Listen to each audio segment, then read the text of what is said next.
What's up, y'all? It's your girl V with Reality Recap here for another Tea Talk session. Today we are talking about last night's episode of Real Housewives of Beverly Hills. Another good episode, might I add. Now, let me just start the conversation by saying happy Salt Lake City finale day. It's bittersweet that it's coming to an end as far as this season, but I'm excited for what's to come.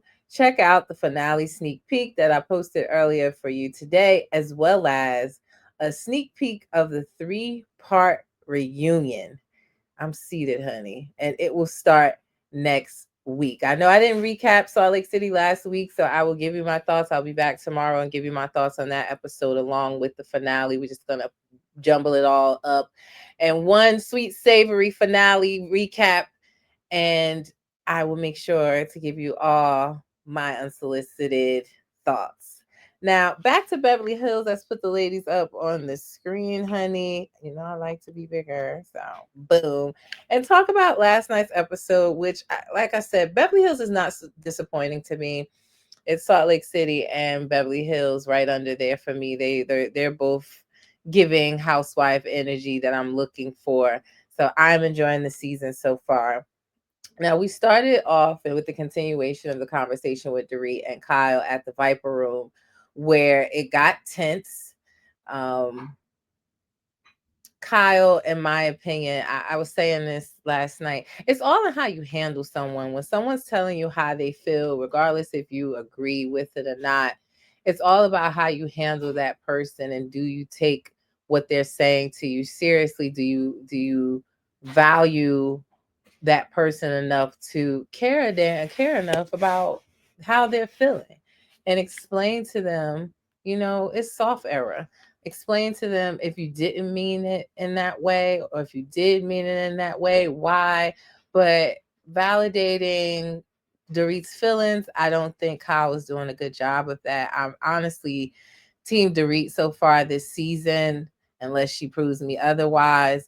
But, they're both going through a rough time. They're both raw in the middle, in the thick of a separation from their husbands. And I just wish they were able to better support each other than Kyle acting like she ain't really that close with her, and Dorit viewing the friendship another way, and her just kind of seeming annoyed with Dorit and saying, I already said, y'all, I won't text him anymore. It's been nothing but memes. Now, what I appreciate at the beginning of the conversation, she said that it was just memes and jokes, which we'll get into what was really going down in the text messages a little later. But I appreciate it, and it seemed like it was starting off good with that, and then it quickly turned south with I said I won't do it anymore, and Kyle all seemingly annoyed with Dorit, trying to insinuate that Dorit is painting her out to be a bad person. No, no, no, sis, you doing that?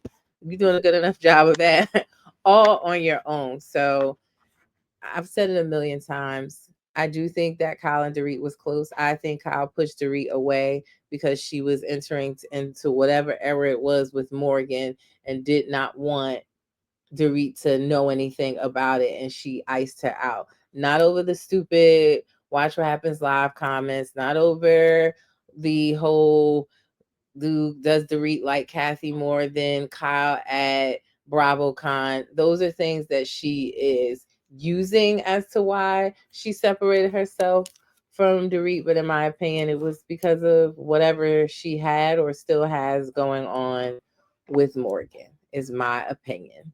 And she didn't want that to be talked about on the show. So Dorit, also gets into it with Sutton. We saw that last week. And then Garcelle. I don't mind Garcelle on the show. I never have. I get that she's the one that brings up the subjects that no one else wants to talk about. But I was still team Dorit in that too. Like, she acting like she's concerned, and she's like, we're talking about, we got derailed when you were talking about your marriage, but how are you doing? And I agree with Dorit. Like, oh, now you want to try to connect with me right here in the middle of this, after we've been beefing back and forth for 2 years now. Now you choose to care how I'm doing. Like, is it genuine? No, she just wanted to be nosy. That's what Garcelle reminds me of. She reminds me of that nosy next door neighbor that's always just peeping through the window. So she don't care about none of these women for real, except for probably Sutton. And she just want to be nosy. That's what I gather. This light is too bright, y'all, in my face. Ooh, my eyes be hurting. That's a little better. But yeah, she don't really care about what Doree's going through. She just wants the tea, child. So Doree decided to leave the event. She said, "No disrespect, Erica, but I got to get up out of here. I can't stomach these women. Not one more minute." And I don't blame her. So she went on and got up out of there with her issues with Kyle. After seeming like they were getting back on the right track, they are now back at odds. Um, I do feel like Erica is stirring the pot a little bit. Not stirring the pot, but I'm just saying, Erica, stay clear of this. Like, you're having a good season. You're not in the hot seat anymore. It's not really about your relationship and your diamond earrings at this point. But when she sits with Dorit, it feels like she's siding with Dorit in most of their conversations. Or she sees where Dorit's coming from. And then Dorit sometimes goes back and is like, well, Erica said the same thing, or Erica thought the same thing. And then she's sitting there like, So I just feel like somebody's gonna feel some type of way, whether it's Kyle or Dorit. Eventually, if she's having conversations, giving her 2 cents, and somebody sees it on the screen, I would be surprised if Kyle now already got her in her side eye or ready to ice her out because of the conversations that you see her having with Dorit. So just wanted to put that little uh sugar cube in the tea that I think that Erica is gonna end up in some hot water with one of the girls, if not both. Kyle goes to visit Bose. I love Bose this season. I don't know how many times I can tell you that, but I love her. We get to see all of her, and I think she's a very smart, cunning woman. We're seeing her relationship unfold. She had surgery on she had fibroids removed, and Kyle went to visit her last night, which I did feel that it was agenda oriented, where she wanted to give her side of the story because she felt like at the Viper Room that Bose had Dorit's back, which they are forming a friendship to me that looks genuine. And Bose liked Dorit.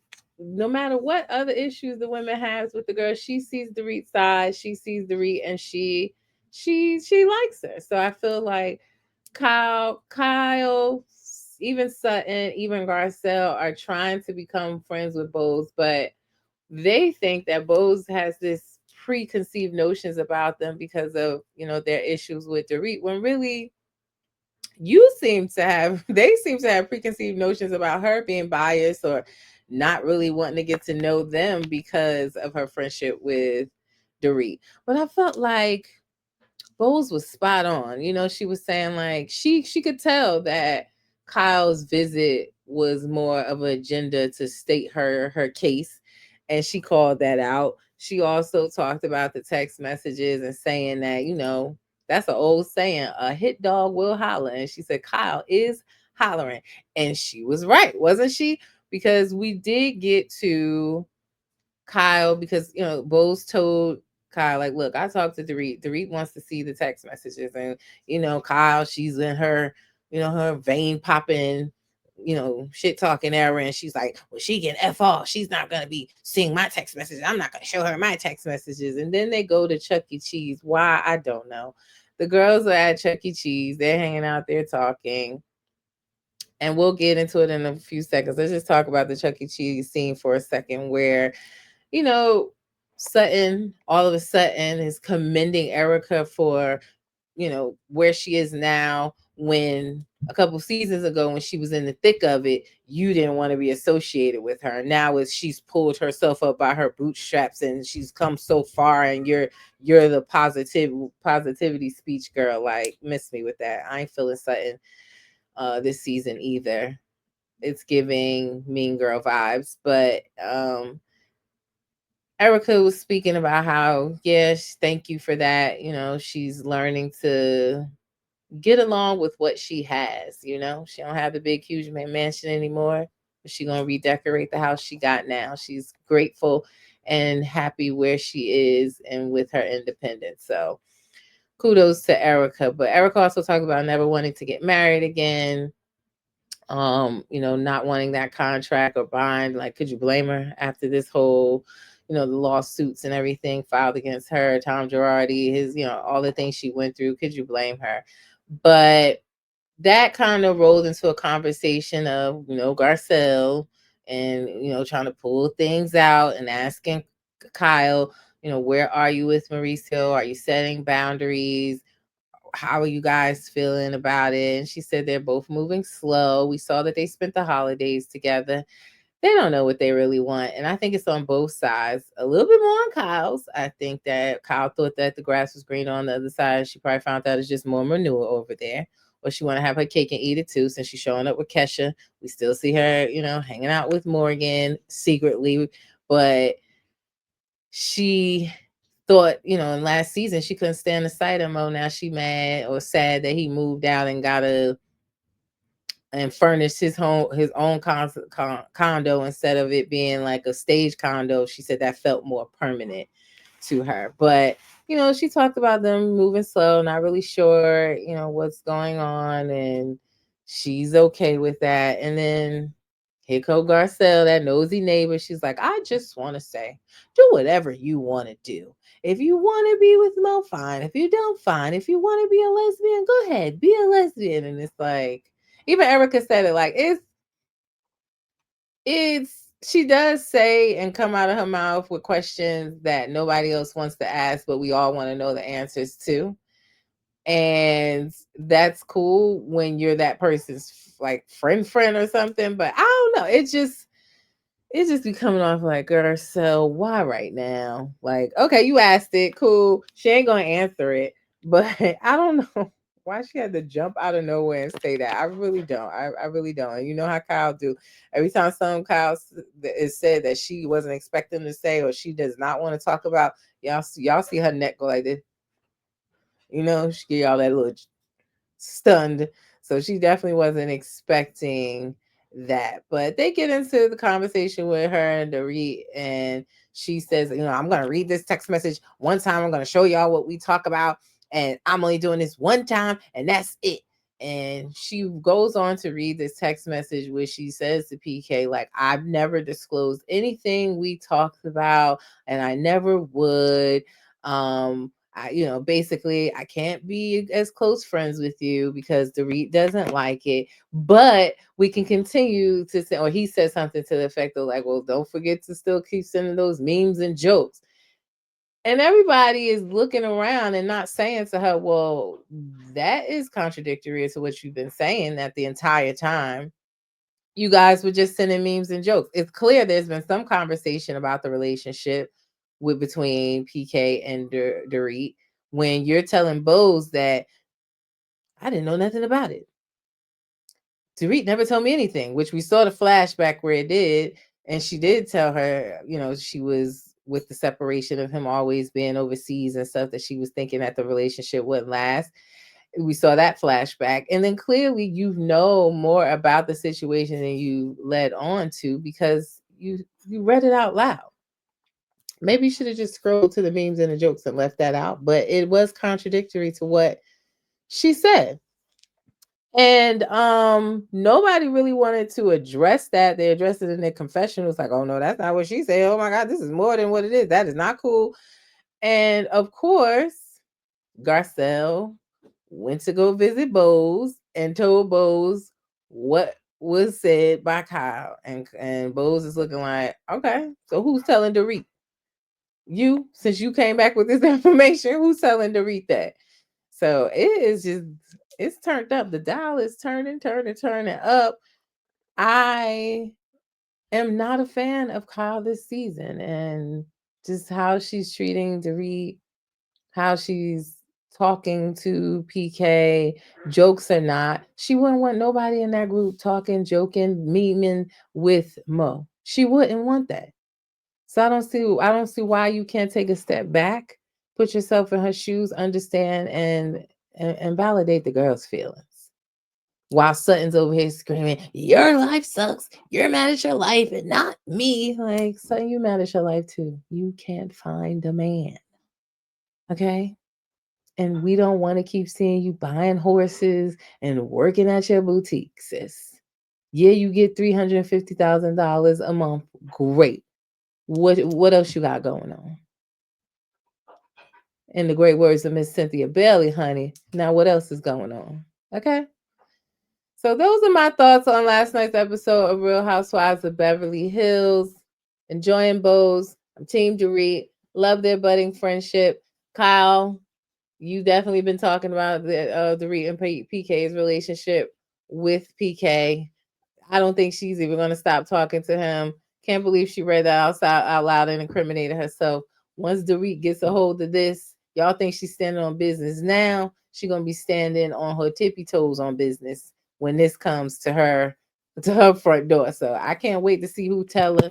It's probably going to be Garcelle, or Bose is going to take it back to her. But I can't wait to see what happens next. It's a really good season so far. And I do want to address something that I said in my last Beverly Hills recap, where I said, with the way Dorit was saying that her and PK really weren't talking, don't speak for days. And I said to you guys, I wonder, because I don't follow him. I don't.